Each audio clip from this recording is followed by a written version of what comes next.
خدا کے ہاں مقام صرف دل کی کیفیت کا ہے۔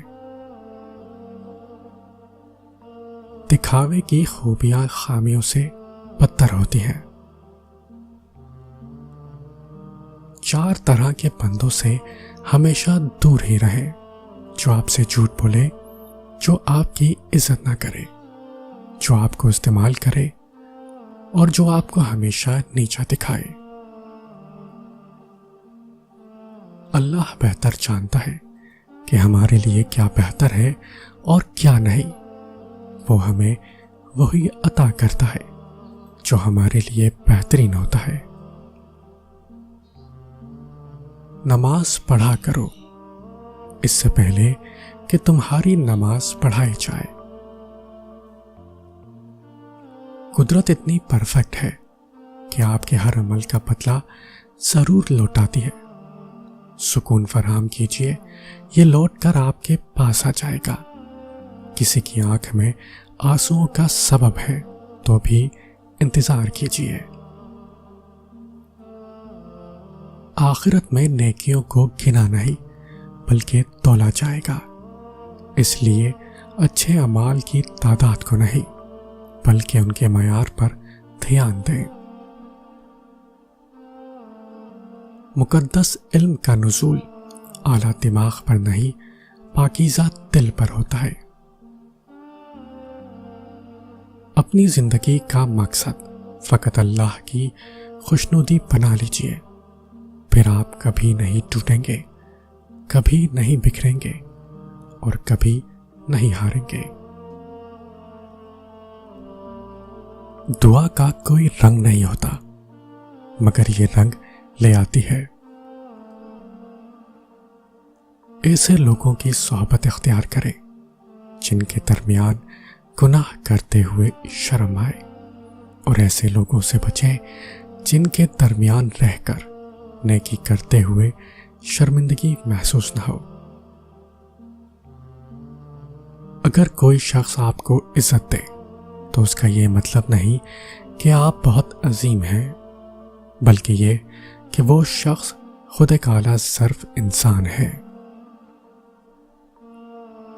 دعائیں وہ پھول ہیں جو زندگی کی پریشانی میں آسانی اور کامیابی کی خوشبو بکھیرتی ہیں۔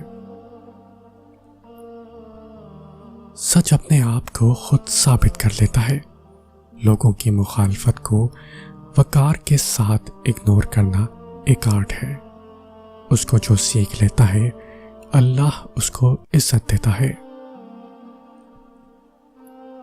بے سکونی بڑھ جائے تو عبادت کا وقت بڑھا دو اور اللہ سے بات کرو اور اپنے دکھ کا مداوا اسی سے مانگو، وہی رحیم اور کریم ہے۔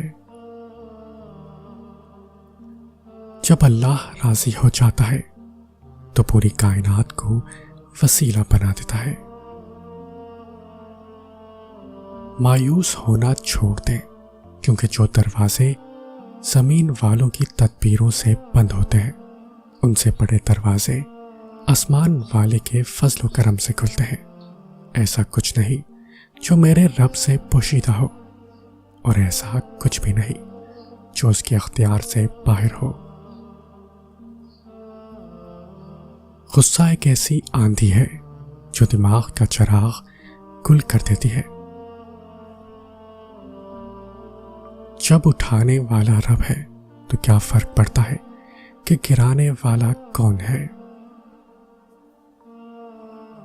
منافقت منہ کی بدبو کی طرح ہوتی ہے، اپنی کا پتہ نہیں چلتا اور دوسروں کی بری لگتی ہے۔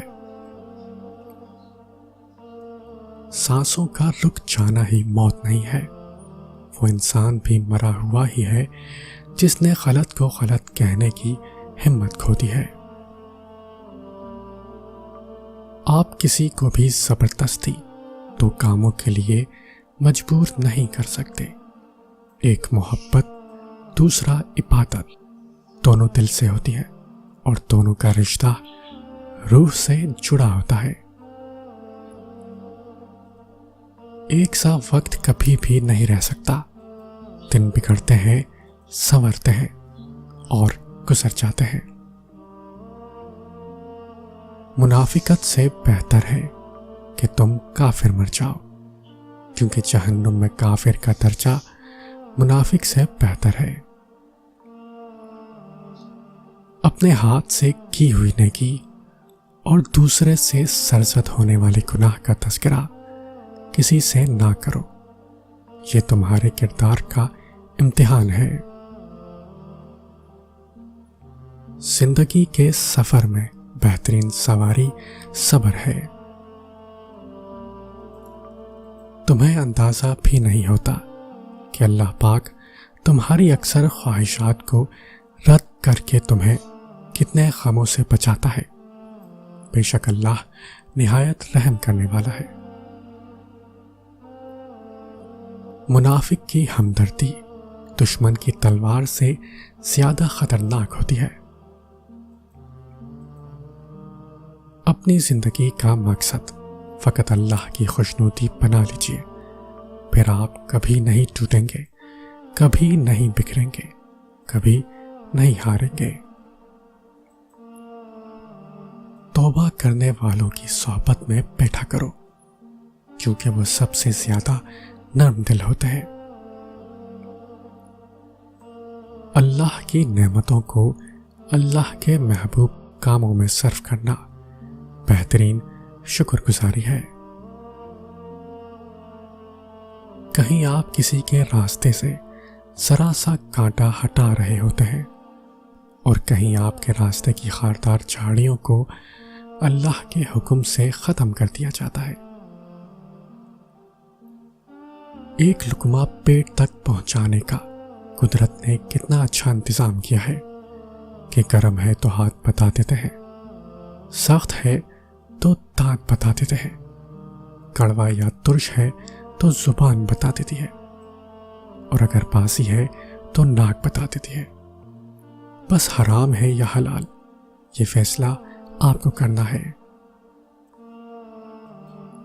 امام ابن جوزی رحمۃ اللہ علیہ فرماتے ہیں، مجھے اس شخص پر تعجب ہوتا ہے جو لوگوں کے دلوں میں گھر کرنے کی امید میں بناوٹ سے کام لیتا ہے اور بھول جاتا ہے کہ لوگوں کے دل تو اللہ کے ہاتھ میں ہے۔